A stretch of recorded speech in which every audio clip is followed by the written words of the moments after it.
Radhe Radhe everyone. आज की video में मैं आपको हरतालिका तीज व्रत कथा सुनाऊंगी। कथा सुनने के लिए हम 1 लोटा जल ले लेंगे। अपने सीधे हाथ में थोड़े से चने या तो थोड़े से चावल ले लेंगे। तो यहाँ पर मैंने अपने हाथ में थोड़े चावल ले लिए हैं। एक मैं फूल ले लूंगी।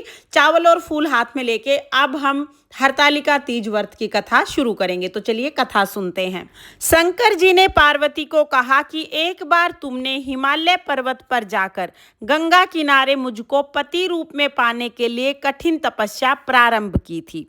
उस घोर तपस्या के समय नारद जी हिमालय के पास गए तथा कहा कि विष्णु भगवान आपकी कन्या पार्वती के साथ विवाह करना चाहते हैं। नारद जी की बनावटी बातों पर विश्वास करके हिमालय ने इस प्रस्ताव को स्वीकार कर लिया। फिर नारद जी विष्णु भगवान के पास गए और कहा, पर्वतराज हिमालय अपनी पुत्री पार्वती का विवाह आपके साथ करना चाहते हैं, आप इसकी स्वीकृति दे दें। नारद के जाने के पश्चात हिमालय ने अपनी पुत्री पार्वती को बताया कि उनका विवाह भगवान विष्णु के साथ तय कर दिया गया है। ये बात सुनकर माता पार्वती को बहुत दुख हुआ। पार्वती की सखी ने जब उनके दुख का कारण पूछा तो पार्वती ने बताया कि इधर मैं भगवान शिव शंकर को पति रूप में पाने के लिए कठिन तपस्या कर रही हूँ और उधर मेरे पिता ने मेरा विवाह विष्णु के साथ निश्चित कर दिया है। तुम मेरी सहायता करो, अन्यथा मैं अपने प्राण त्याग दूंगी।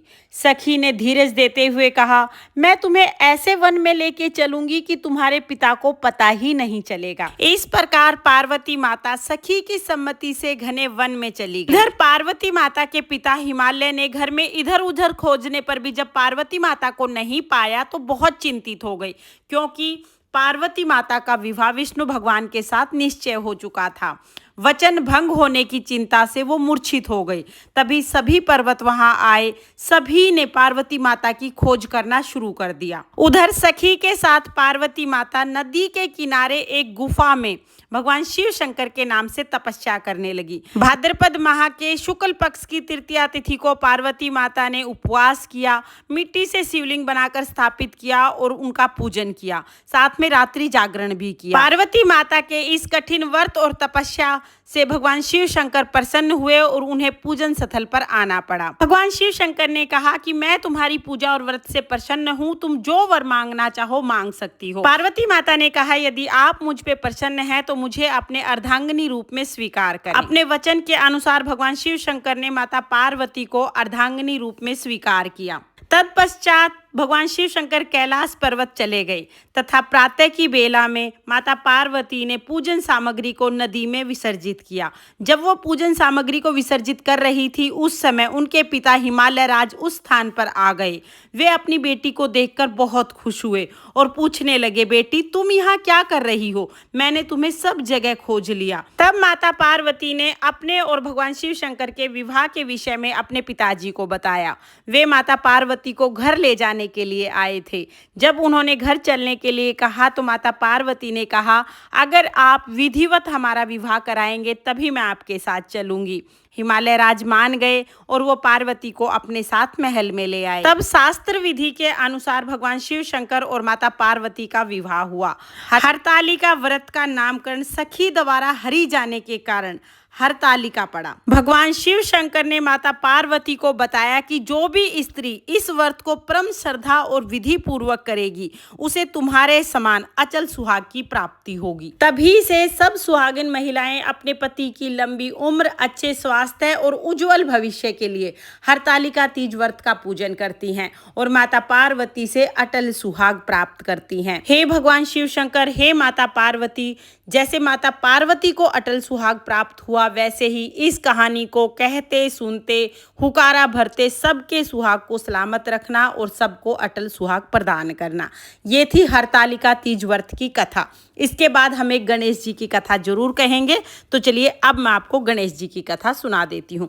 एक गांव में एक बुढ़िया रहती थी। बुढ़िया रोजाना गणेश जी का पूजन करती थी। रोज मिट्टी के गणेश जी बनाती, रोज गल जाते। बुढ़िया के घर के सामने एक सेठ की हवेली बन रही थी। बुढ़िया ने जाके कारीगर से कहा, कारीगर भाई मेरे पत्थर के गणेश जी बना दो। कारीगर बोला, माँ जी जितनी देर में आपके गणेश जी बनाएंगे उतनी देर में तो हमारी दीवार बन जाएगी, हमारे पास समय नहीं है, आप किसी और से बना ले।